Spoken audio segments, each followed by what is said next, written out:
Bows in video games tend to have a really short range.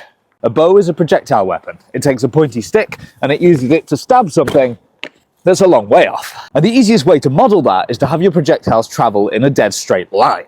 But enough people have seen depictions of archers launching volleys up into the air that they know that that looks wrong. So these days, a lot of media counters it by having the arrows drop noticeably as they travel through the air.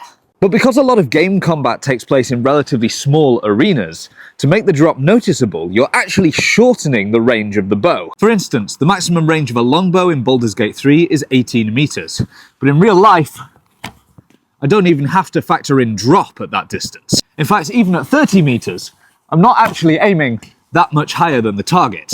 And Olympic archery at 70 meters still has relatively flat trajectories. The reasons for this can vary. Weapons in games tend to be perfectly accurate, so exaggerating the drop allows you to simulate the additional skill required to make long-range shots. Other times it's a practicality thing, because if every game was faithful to the max range of a bow, then many of them would struggle to process enemies at that distance. Or perhaps they're just using really heavy arrows